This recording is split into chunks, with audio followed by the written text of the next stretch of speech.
Bonjour à tous, bonjour et content d'être avec vous ce matin. Merci à toute l'équipe de louange de nous avoir accompagnés dans ce temps de louange. On a loué Dieu par nos chants et on va le faire maintenant par la prédication de sa parole. Je vais juste prier avant de commencer. Seigneur, je prie pour ta parole, pour qu'elle fasse effet dans les cœurs, Seigneur. On sait qu'elle est puissante. Et Seigneur, je prie qu'elle trouve une bonne terre, une terre qui porte du fruit, qui multiplie. Seigneur, que nos cœurs soient attentifs à ce que tu veux nous dire ce matin, que ce qui est de l'homme tombe à terre, mais que ce qui est de toi porte du fruit et demeure. Et fasse une œuvre qui demeurera jusque dans l'éternité. Au nom de Jésus, Amen.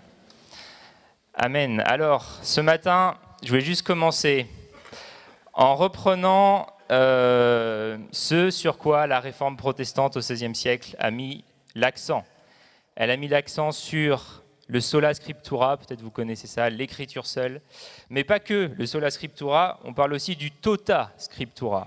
Le tota scriptura, c'est toute l'écriture, cette idée que toute l'écriture est inspirée de Dieu, utile pour enseigner, utile pour corriger, pour convaincre. Et c'est vraiment l'écriture dans son ensemble qu'on veut considérer. C'est pas juste l'évangile de Luc, c'est pas juste le Nouveau Testament, mais c'est l'écriture dans son ensemble. Et en partant de ce principe, ce matin, je vous propose qu'on regarde ensemble un livre qu'on a souvent tendance à négliger dans nos lectures, dans nos enseignements, dans nos prédications. Et ce livre, c'est le livre d'Abdias. Le livre d'Abdias. Alors, je vous propose qu'on l'ouvre ensemble. Je suis désolé pour le PowerPoint, les couleurs ressortent pas très bien, mais on pourra le mettre après. Mais on va lire ensemble le livre d'Abdias, donc pour vous aider à le trouver, parce que franchement, c'est pas simple de le trouver. C'est peut-être une page dans notre Bible sur toutes les pages que compte la Bible. Donc c'est le livre le plus court de l'Ancien Testament. Il est situé entre Amos et Jonas. Et il fait partie de ce qu'on appelle les 12 petits prophètes dans l'Ancien Testament, voilà, situé entre le livre d'Amos et celui de Jonas. Et je vais lire le livre en entier, les 21 versets du livre. Allez, c'est parti. Il n'y a qu'un seul chapitre, donc pas besoin d'indiquer le chapitre. Jugement d'Édom. Voici ce que dit le Seigneur l'Éternel sur Édom. Nous avons appris une nouvelle de la part de l'Éternel, et un messager a été envoyé parmi les nations.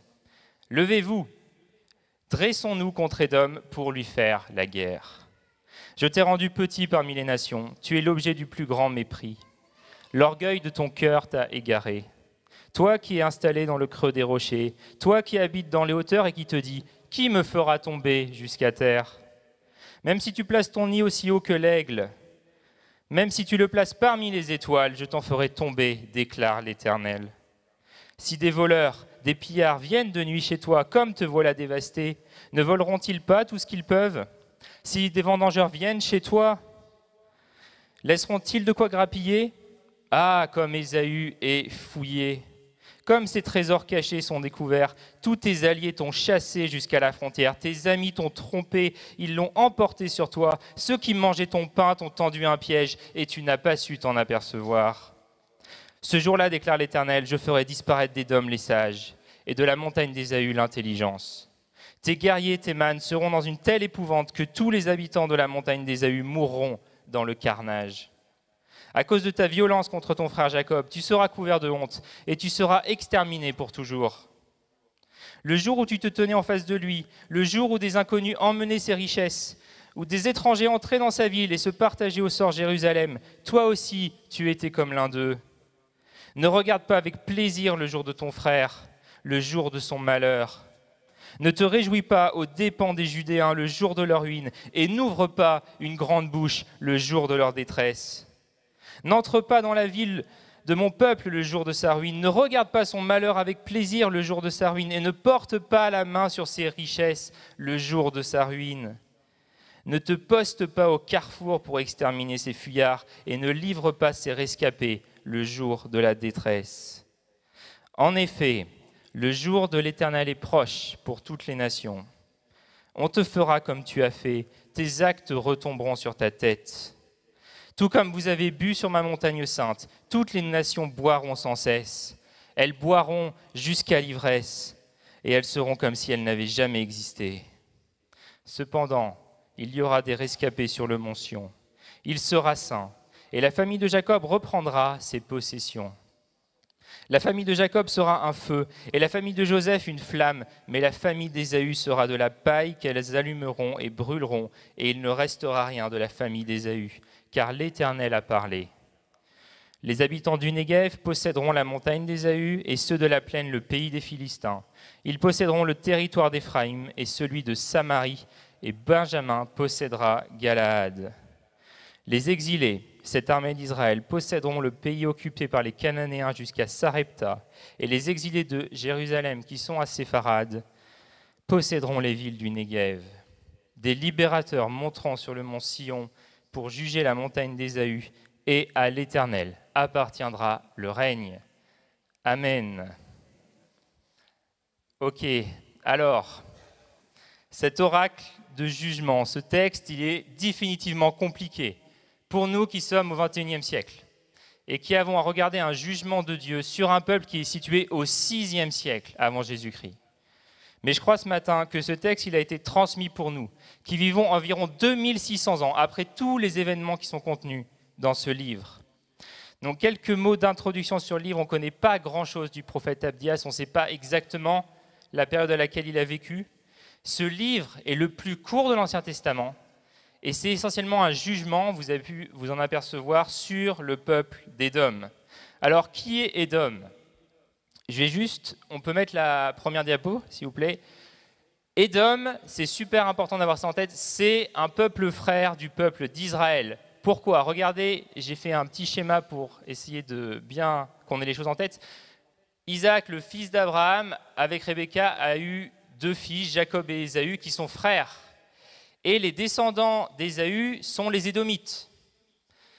Et les descendants de Jacob, qui va devenir plus tard Israël, ce seront Israël, ce qu'on appelle les 12 tribus.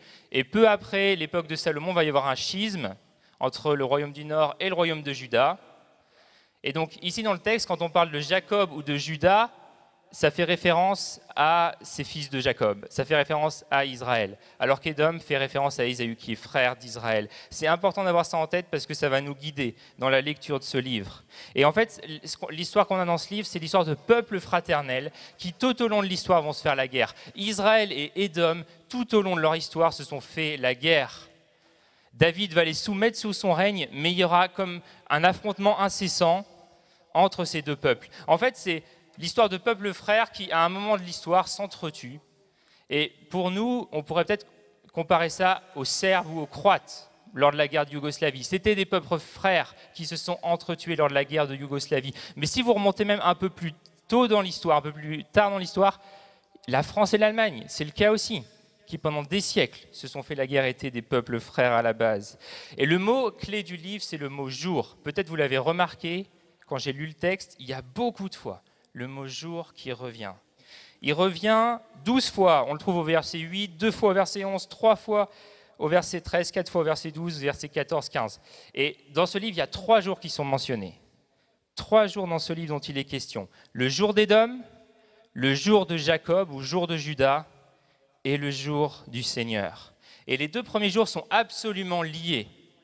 Ils sont absolument liés et ces 2 premiers jours, ils préfigurent le 3e jour. Ils pointent vers le 3e jour du livre. Alors, on va voir ensemble tout ce que ce texte a à nous apprendre. Il y a 2 parties dans le livre. Et donc, la première partie, c'est les versets 1 à 14, le jour d'Édom en lien avec le jour de Jacob. C'est 2 jours qui sont liés. Et dans les versets 1 à 9, on voit que si Édom est ruiné, si Édom est dévasté, c'est à cause notamment de son orgueil. Le texte est très clair, le pays d'Édom va être dévasté, il va perdre son territoire, il va perdre sa population, il va perdre sa sécurité, il va perdre sa réputation auprès des autres nations. Édom va cesser d'exister, ça ne sera plus un peuple, c'est un jugement terrible contre un peuple qui va être détruit totalement. Et on voit dans le texte combien les Édomites sont prétentieux, combien ils sont imbus d'eux-mêmes. En fait, ils vivent dans des hauteurs. La région d'Édom était un plateau montagneux, très haut, très difficile à atteindre pour une armée ennemie. Il y avait les villes d'Édom qui était Théman, qui était Botsra, qui était Silla, sa capitale, qui était sur un plateau montagneux, escarpé et très difficile à atteindre. Ils se sentaient en sécurité dans ce plateau, sur ce plateau montagneux. Keller décrit le site d'Édom comme une région rocheuse, parsemée de grottes et de recoins faciles à défendre, riche en falaises abruptes, une région protégée de surcroît par une ligne de fortification jalonnant la frontière du nord au sud. Et donc l'arrogance d'Édom est forte. Ils pensaient que personne ne pouvait les abaisser. Ils se disent, moi qui suis assis sur les hauteurs, qui me précipitera jusqu'à terre? Mais Dieu va les abaisser. Dieu dit, même si tu peux aller plus haut que l'aigle, verset 4, je t'en ferai dégringoler. Même si tu prends ta demeure dans les étoiles, je te ferai descendre, je te précipiterai jusqu'à terre. Qui peut contester avec une telle puissance que celle de Dieu? Dieu va faire que tout le pays d'Édom soit envahi et pillé. Et au verset 5, on a deux comparaisons qui nous sont données. Et elles montrent que généralement, quand il y a une catastrophe qui s'abat, cette catastrophe, elle n'est pas totale. Enfin, il y a des restes qui sont là. Mais là, Dieu est en train de dire, il n'y aura aucun reste. Il ne restera rien. Mon jugement va être total. L'idée, c'est que quand des gens nous cambriolent, quand des gens viennent chez vous, vous cambriolent, ils ne peuvent pas prendre tout ce qu'il y a dans votre maison. Ce n'est pas possible. Ils ne vont pas pouvoir tout prendre. Ils vont forcément laisser des choses sur place. Là, Dieu dit, il ne va rien rester sur place. Je vais piller le fond du fond du fond de tes trésors. Rien ne restera en place. Pas un seul meuble, pas une seule assiette, pas même une cuillère à café ne restera. Même chose avec les vendangeurs. Il y avait une loi en Israël qui spécifiait qu'au moment de la récolte, de la cueillette, on devait laisser une petite partie pour le plus pauvre, le plus démuni. Et là, Dieu dit, il ne restera rien. Même pas un petit truc à grappiller pour le plus démuni. Il n'y a pas de limite au jugement d'Édom. Il va être total, absolument total. L'orgueil a aveuglé Édom. Édom a été trompé par son orgueil, tout comme Ève a été trompée par le serpent. En Genèse 3, verset 13, c'est exactement le même mot dans le texte hébreu. Et nous, on a peut-être du mal à imaginer tout ça. Et du coup, je me suis dit, quel exemple je peux trouver, quelle comparaison plus récente à laquelle peut-être nous, on peut plus facilement s'accrocher, je peux trouver pour parler de ces choses-là. Et j'ai pensé à Staline et à Hitler. En juin 1941, Staline et Hitler, c'est la Seconde Guerre mondiale, mais la Russie n'est pas encore en guerre, l'URSS plus précisément, parce qu'à l'époque, Hitler et Staline ont un pacte ensemble de non-agression, un pacte d'alliance. Et Staline est tellement orgueilleux, tellement sûr de sa force, tellement fier de son pacte avec Hitler, qu'il est persuadé que personne ne viendra l'attaquer. Il y a ces généraux, dans les mois qui précèdent le mois de juin 1941, ces généraux, ils disent plusieurs fois à Staline, on voit les Allemands qui se rapprochent de nos frontières, on pense qu'ils vont nous attaquer. Staline, il dit non.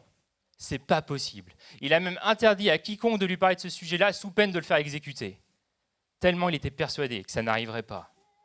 Et la nuit du 22 juin 1941, quand les Allemands traversent la frontière soviétique, Staline dort. Et personne ne va oser le réveiller. Et finalement, au bout d'un moment, on informe Staline. Et il va passer les jours qui suivent dans une terreur totale. Il va être angoissé, les historiens nous disent, il va être complètement sonné et il va mettre plusieurs jours avant de s'adresser au peuple qui avait pourtant tellement besoin de lui dans ce moment si grave.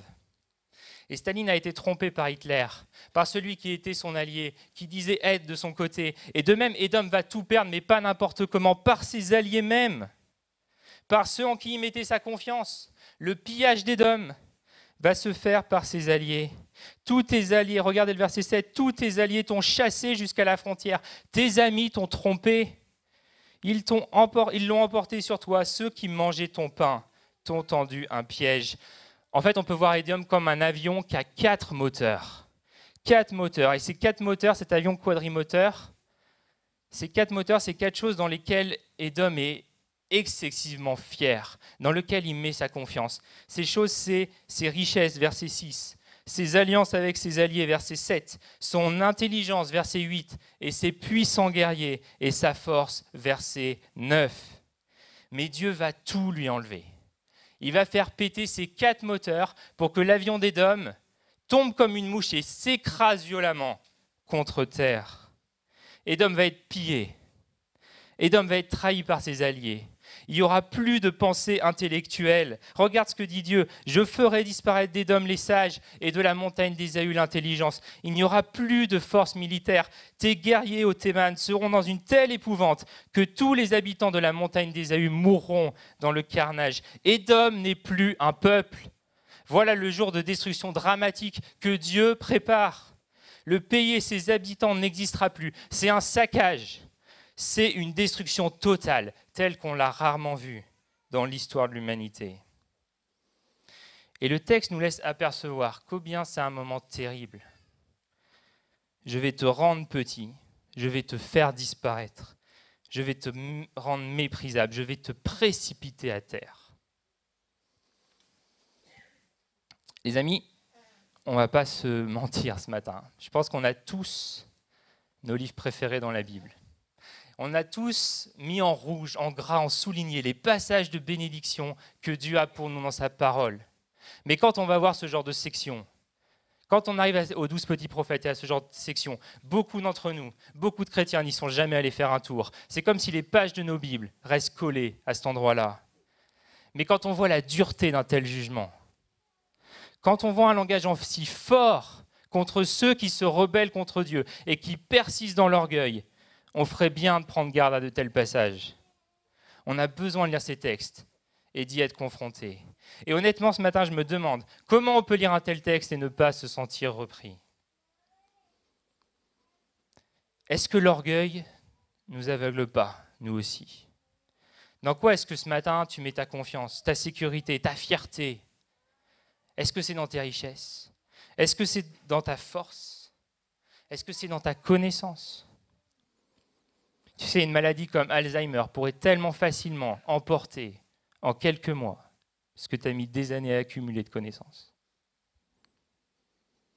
Et vous savez, on a parfois du mal à trouver, à identifier les idoles qui sont cachées dans nos cœurs. Mais moi, il y a un truc qui m'aide, c'est de me dire, je vais essayer de compléter juste ces deux débuts de phrase. Les choses iraient bien si, et les choses vont bien parce que. Réfléchissez à ces deux débuts de phrase et réfléchissez à comment vous compléteriez la suite. Si on avait posé cette question aux Édomites, comment vous compléteriez ces deux phrases, je pense que leur réponse aurait été assez évidente. Les choses vont bien parce que nous sommes riches, parce que nous avons de la sagesse, de l'intelligence, parce que nous avons des alliés puissants, parce que nous vivons sur des hauteurs et nous sommes vraiment protégés de nos adversaires. Et les choses iraient bien, comme on va le voir plus tard, pour les Édomites, les choses iraient bien si on pouvait continuer à prendre plaisir dans les malheurs de notre frère Jacob et profiter du butin qu'on a ramené de Jérusalem. Ça, c'est pour les Édomites, ok. Mais comment est-ce que nous, on compléterait ces deux phrases? Et je pense que dans notre société aujourd'hui, il y a tellement moyen de les compléter avec tellement de choses différentes. On pourrait dire les choses iraient bien si on avait un meilleur système d'éducation, si on avait une meilleure croissance économique, si on avait un autre gouvernement que celui qui est en place, si on avait de meilleures avancées technologiques, si on avait plus de temps, si même peut-être on était enfin débarrassé de toutes ces religions. Les choses iraient bien si j'avais une meilleure famille, si j'avais une meilleure femme, si j'avais une femme ou un mari, si j'avais un meilleur job, si les gens reconnaissaient enfin mes capacités, si je pouvais continuer mes études, si j'avais plus de liberté, plus d'argent, vous pouvez continuer. Et toutes ces choses que je cite là, elles ne sont pas forcément mauvaises, mais si elles ont une place disproportionnée dans nos vies, alors on est en train de taper sur un faux Dieu, un faux évangile auquel nos cœurs croient. Et on voit un peu plus la nécessité qu'il y a que Dieu travaille dans nos cœurs, travaille dans nos vies par son esprit pour nous purifier de toutes ces fausses espérances et tous ces faux dieux. Et aujourd'hui, cette prophétie sur Édom s'est accomplie. Édom n'existe plus, les amis. Dès la fin du VIe siècle, des tribus arabes, les Nabatéens, sont venus et ont expulsé Édom dans son territoire et ont poussé Édom vers le sud de Juda, vers le Negev, qui est devenu l'Idumée au temps de Jésus. Mais dès l'époque de Jésus, Édom n'existait plus. Et dès la fin du 1er siècle, vous trouviez plus personne qui pouvait se dire édomite ou iduméen, c'était fini. Cette prophétie s'est réalisée et on ferait bien de prendre garde aux avertissements que Dieu nous donne dans sa parole. Alors si Édom est jugé, c'est à cause de son orgueil, mais pas que. C'est aussi à cause de ses crimes contre son frère Israël. Et c'est ce qu'on voit au verset 10 et 14. Regardez ce que Dieu dit. Verset 10, « À cause de ta violence contre ton frère Jacob. » C'est terrible. Moi, je trouve ça terrible. Que le mot violence aille avec le mot frère, je trouve ça terrible. C'est un autre mot qui devrait être là. C'est le mot violence. Mais parce que oui, s'il y a un jour d'Édom, c'est parce qu'il y a un jour où Édom a péché. S'il y a un jour de jugement d'Édom, c'est parce qu'il y a un jour de péché d'Édom. Et ce jour de péché, c'est le jour de Jacob.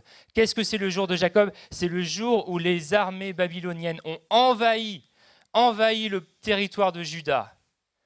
Elles ont détruit Jérusalem, elles ont pillé le temple. Et qu'est-ce qu'a trouvé Édom à faire ce jour-là? Dans ce jour terrible de Jérusalem, ils sont venus participer au massacre. Ils ont pris tellement de plaisir à voir leurs frères être égorgés qu'ils ont voulu s'y joindre. Prendre des captifs, tuer des femmes enceintes, assassiner des vieillards, tout en rigolant et en se réjouissant. Verset 12. Il a pris plaisir à voir son frère dans le malheur. Psaume 137, verset 7 fait référence à ce moment-là et à l'attitude des Édomites face à la ruine de Jérusalem. Le psalmiste dit « Éternel, souviens-toi des enfants d'Édom qui, le jour de la prise de Jérusalem, disaient « Rasez-la, rasez-la jusqu'à ses fondations. » Pendant que Juda agonise, le frère se pointe, il viole des femmes, il tue des captifs, il pille des maisons. Ça vous paraît horrible, n'est-ce pas? Mais la vérité, les amis, c'est que nos cœurs sont comme ceux d'Édom. Nous sommes des Édomites en puissance. On est capable des mêmes méfaits qu'Édom. C'est quoi l'attitude des Édomites dans les versets 12 à 14? Il suffit de les lire. Regardez, les Édomites montrent de l'indifférence contre les souffrances du peuple de Dieu.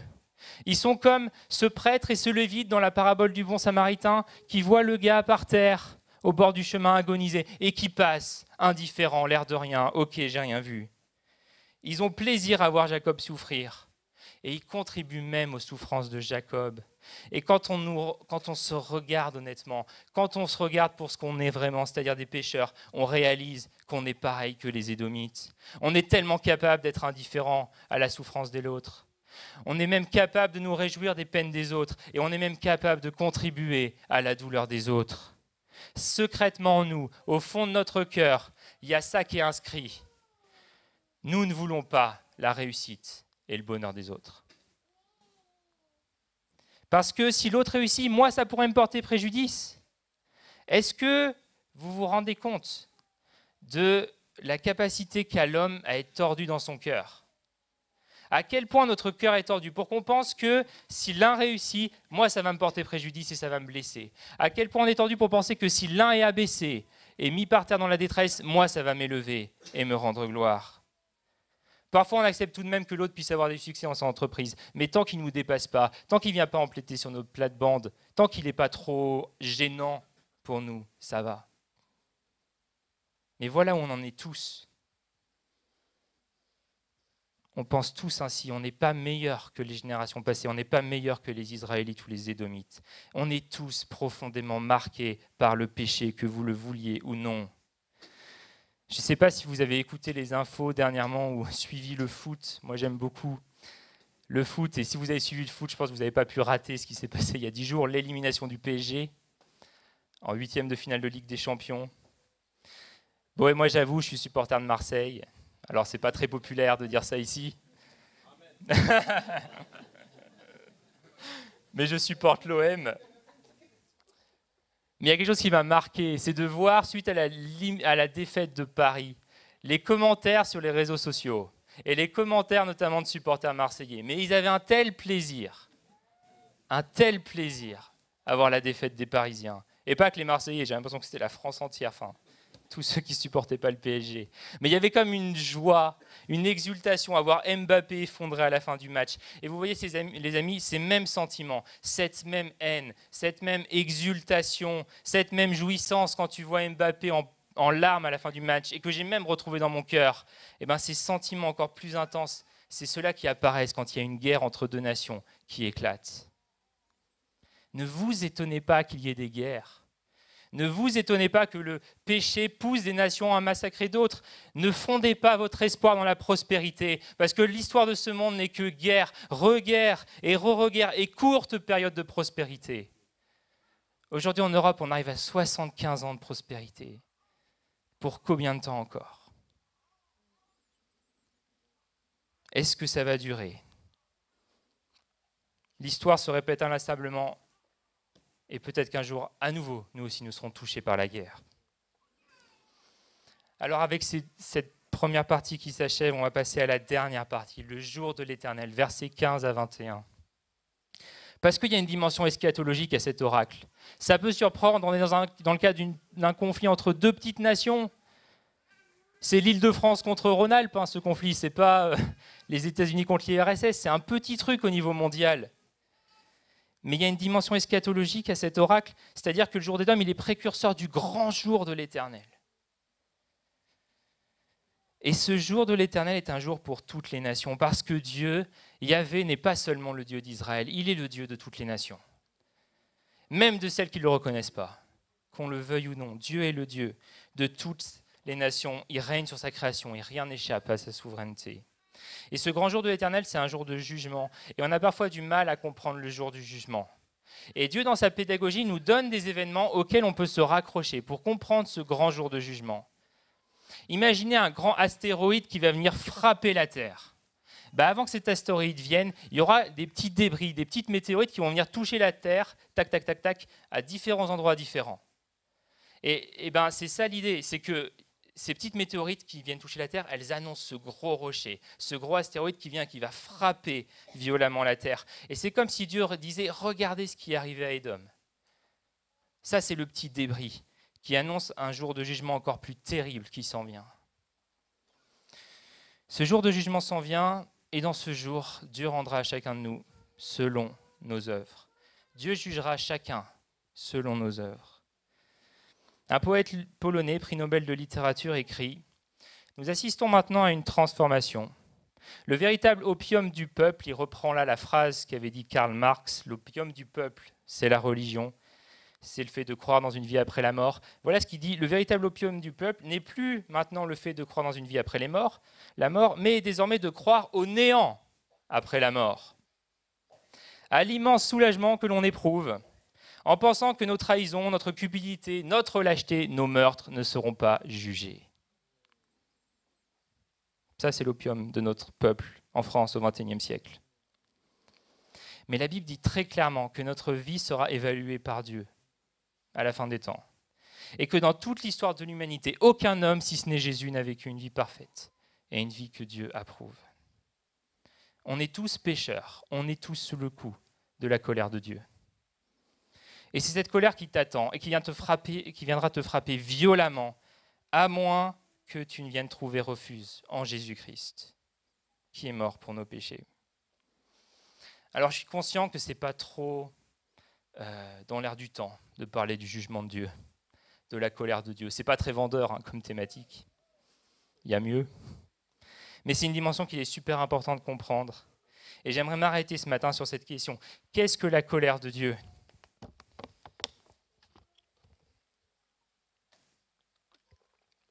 La colère de Dieu, qu'est-ce que c'est ? J'ai quelques points avec vous pour qu'on y voit clair sur cette question, parce que c'est important d'avoir cette notion-là en tête. La colère de Dieu, ce n'est pas la colère des divinités païennes. Si Dieu est en colère, ce n'est pas parce qu'il est de mauvaise humeur. Ce n'est pas parce qu'il s'est levé du mauvais pied un matin, ce n'est pas parce qu'on ne lui a pas filé son bol de riz. Ça, c'est les divinités païennes. Mais si Dieu est en colère, ce n'est pas à cause de ça. Et la colère de Dieu, ce n'est pas notre colère à nous. Si je vous pose la question, qu'est-ce qui vous met en colère ? Réfléchissez à cette semaine, vous êtes mis en colère. Qu'est-ce qui a fait peut-être que vous êtes mis en colère ? Peut-être, vous allez me dire, c'est le mec qui a grillé un feu rouge devant moi, qui m'a fait une queue de poisson. Ça, encore une fois, ce n'est pas la colère de Dieu. Parce que Dieu est en colère sur des choses qui sont différentes de nous. Ce qui mettait Jésus en colère dans le Nouveau Testament, c'est l'hypocrisie, c'est l'endurcissement du cœur, c'est l'esprit de supériorité, c'est l'orgueil spirituel. Ensuite, c'est important de comprendre que Dieu est lent à la colère et riche en bonté. Et souvent, nous, on a un peu tendance à exploser. On se met vite en colère. Mais Dieu, à l'époque de Noé, il avait donné 100 ans aux hommes pour qu'ils se repentent avant que le jugement vienne. 100 ans, vous vous rendez compte? Mais il n'y en a pas un qui s'est repenti, si ce n'est Noé et sa famille. Donc la colère de Dieu, ce n'est pas une émotion incontrôlable à laquelle Dieu est soumis ou qui le dépasserait. La colère de Dieu, qu'est-ce que c'est? C'est ça. C'est son opposition résolue dans sa volonté comme dans sa pensée à tout ce qui est mal. C'est sa réaction au péché de l'homme. C'est sa réaction à ce qui est mal dans le monde, au mal qu'il y a dans le monde. Et enfin, ce qui est important de dire aussi, c'est que le moyen par lequel la colère de Dieu est apaisée, ce n'est pas un pot de vin. Ce n'est pas genre un bol de riz et ok, Dieu me laisse tranquille. Mais l'initiative de l'apaisement de la colère de Dieu vient de Dieu lui-même. L'initiative de l'apaisement de la colère de Dieu vient de Dieu lui-même. C'est Dieu qui s'apaise lui-même en Jésus-Christ. Et ça, c'est totalement inconnu des textes païens. C'est totalement inconnu de notre mentalité où on se dit c'est à nous d'apaiser Dieu. Et enfin, la colère de Dieu ne s'oppose pas à son amour. C'est important de comprendre ça. On ne peut pas décomposer Dieu. On ne peut pas dire ici Dieu serait colère, ici Dieu serait justice, ici Dieu serait amour. Dieu est toujours tout pleinement. Quand Dieu exerce sa justice, il est toujours pleinement amour. Et ça semble incompréhensible pour nous, mais c'est vrai. C'est comme ça qu'est Dieu. Et j'aimerais juste citer, au point où on arrive, le théologien croate Miroslav Volf, qui parle de cette notion de la colère de Dieu. Je trouve super intéressant ce qu'il dit. Ses observations, elles proviennent d'un génocide qu'il a vu lui-même en Yougoslavie. Voilà ce qu'il écrit. « Je pensais que la colère était indigne de Dieu. Dieu n'était-il pas amour? L'amour divin ne devrait-il pas dépasser la colère? Dieu est amour, et Dieu aime toute personne et toute créature. Et c'est exactement pour cela que Dieu manifeste sa colère à l'encontre de certains d'entre eux. Ma dernière résistance à l'idée d'un Dieu en colère est tombée lors de la guerre dans l'ancienne Yougoslavie. Selon les estimations, 200 000 personnes ont été tuées, plus de 3 millions ont été déplacés. Des villages et des villes ont été détruits, mon peuple bombardé de jour comme de nuit. Certaines personnes ont été brutalisées au-delà de toute imagination, et je ne pouvais pas m'imaginer un Dieu sans colère. Dieu devrait-il ne pas réagir à ce carnage? Dieu n'était-il pas profondément en colère contre ces gens qui ont tué lors de la dernière décennie du dernier siècle 800 000 personnes en Rwanda? Alors que je me plaignais de l'indécence de la colère de Dieu, de l'idée de la colère de Dieu, j'en suis venu à conclure que je m'étais fabriqué un Dieu qui serait indifférent à l'encontre du mal dans le monde. Dieu n'est pas en colère malgré le fait qu'il soit amour. Il est en colère parce qu'il est un Dieu d'amour. Et je termine juste avec cette dernière phrase. Il faut la tranquillité d'une maison de banlieue pour que naisse la thèse selon laquelle Dieu ne devrait pas juger. Mais dans un pays brûlé par le soleil et gorgé du sang des innocents, celle-ci mourra inévitablement. Alors pour finir les amis, la fin du texte, versets 17 à 21, elle nous montre que la montagne de Dieu, finalement, elle triomphera de la montagne d'Ésaü, de cette montagne polythéiste d'Ésaü.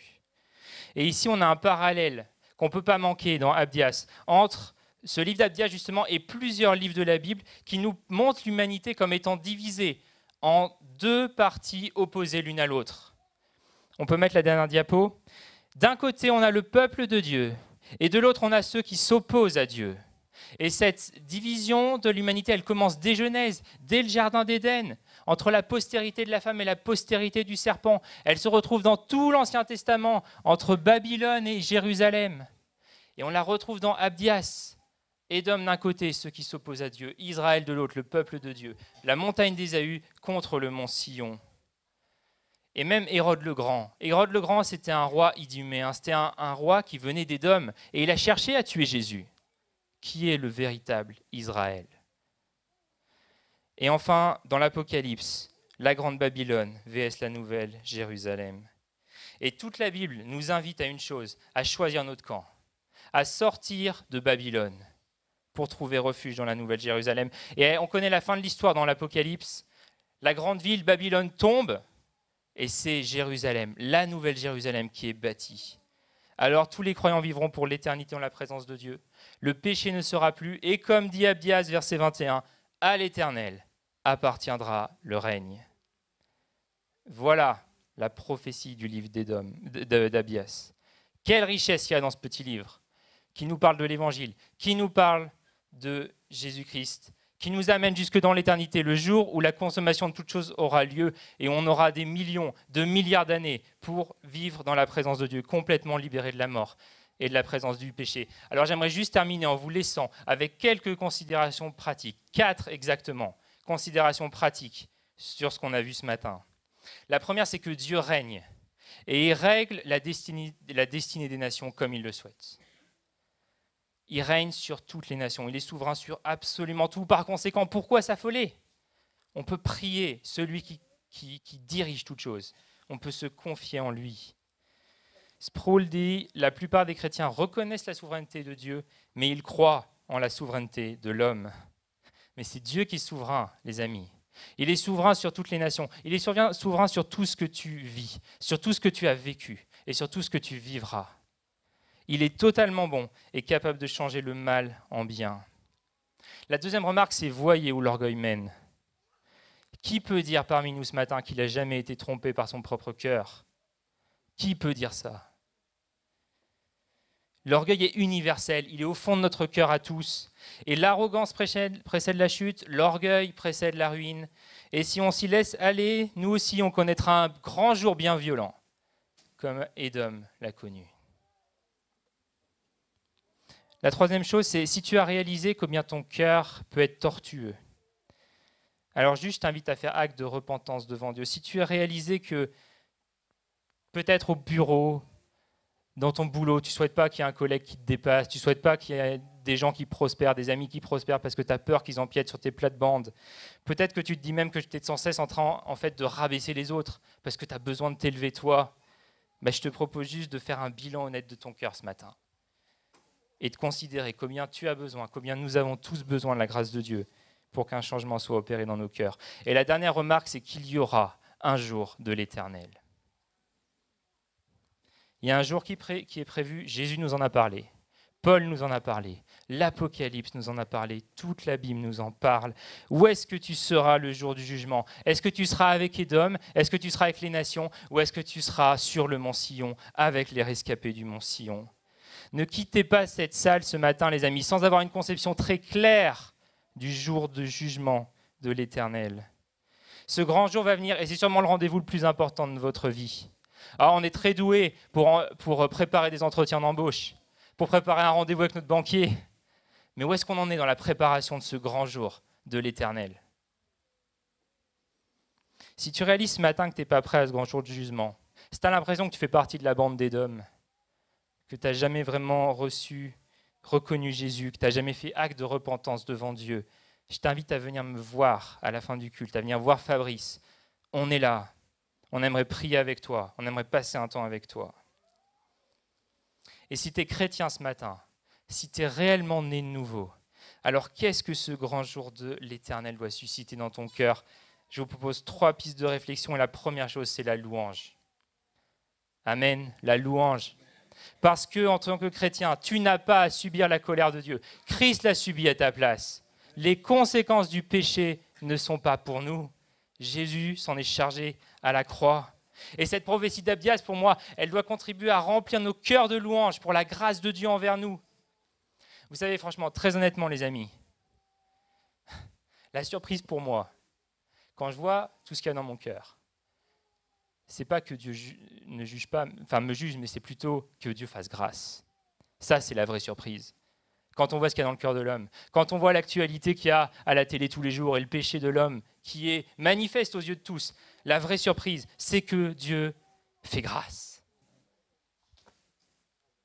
Et ça doit nous surprendre. Et ça doit nourrir notre adoration de Dieu. Et ce jour du jugement, il doit aussi nourrir en nous le désir de vivre une vie dans la crainte de Dieu, dans la repentance. Parce que Dieu, ce n'est pas seulement notre pote. Dieu, ce n'est pas juste notre ami. Ok, il l'est. Merci Seigneur. Il est notre ami. Mais il est Dieu. Il est le tout autre. Il est saint, saint, saint. Il est celui à qui on aura des comptes à rendre. Hein? Il est celui qui nous a donné des talents. Et il veut voir ces talents qui vont porter du fruit. Il est celui qui attend de nous l'obéissance à ses commandements. Et donc ça nous appelle à vivre dans la crainte de Dieu. La crainte de Dieu, c'est pas être « ok, j'ai peur de Dieu », mais c'est vivre une vie dans un respect, lui rendre l'honneur qui est dû à Dieu. Ça, c'est la crainte de Dieu. Et la dernière chose, c'est le désir de vivre une vie dans la perspective de ce jugement et de l'éternité. Qu'on puisse vivre nos vies avec cette idée de « ok, il y a ce jugement, il y a ce jour qui vient ». J'ai lu un bouquin, et je termine avec ça dernièrement, où j'ai lu le témoignage d'un chrétien qui se savait condamné par la maladie. Il avait une maladie, il savait qu'il allait mourir, il lui restait 3 mois à vivre. Et ça m'a interpellé de voir comment ce chrétien, il a décidé de vivre les 3 mois qui lui restaient. Il a vécu une vie qu'il n'avait jamais vécue dans le reste de sa vie. Il est allé voir des gens dans sa famille avec qui il y avait de l'amertume, avec qui il y avait un non-pardon depuis des années. Il a demandé pardon, il a réglé tout ça avant de partir rejoindre Dieu. Il a vécu une présence de Dieu, une intimité avec Dieu comme il n'avait jamais connu auparavant. Ses priorités ont complètement changé dans sa vie. Son but n'était plus de terminer sa thèse, mais ça a été de parler de Jésus à tous ceux qui connaissaient. Il a envoyé des mails à tous ses potes, à tous ses amis en leur disant « Regarde ce que je vis. Dans 3 mois, je ne suis plus là, mais je veux que tu saches ce qui m'habite, l'espérance qui m'habite. » Il vivait dans une paix, dans l'espérance chrétienne qui transcende le tombeau. Comme disait Clément d'Alexandrie, le Christ, qu'est-ce que j'aime cette citation, le Christ a transformé nos crépuscules en aurore. Alors je vous propose comme ce chrétien en fait a changé ses priorités en fonction du fait qu'il savait que dans 3 mois il quitterait cette terre, que nous on puisse avoir en perspective cette éternité, en perspective ce jugement qui nous attend. Et ça va automatiquement découler d'une transformation dans nos priorités. Je vous propose de prier ensemble. Pour terminer,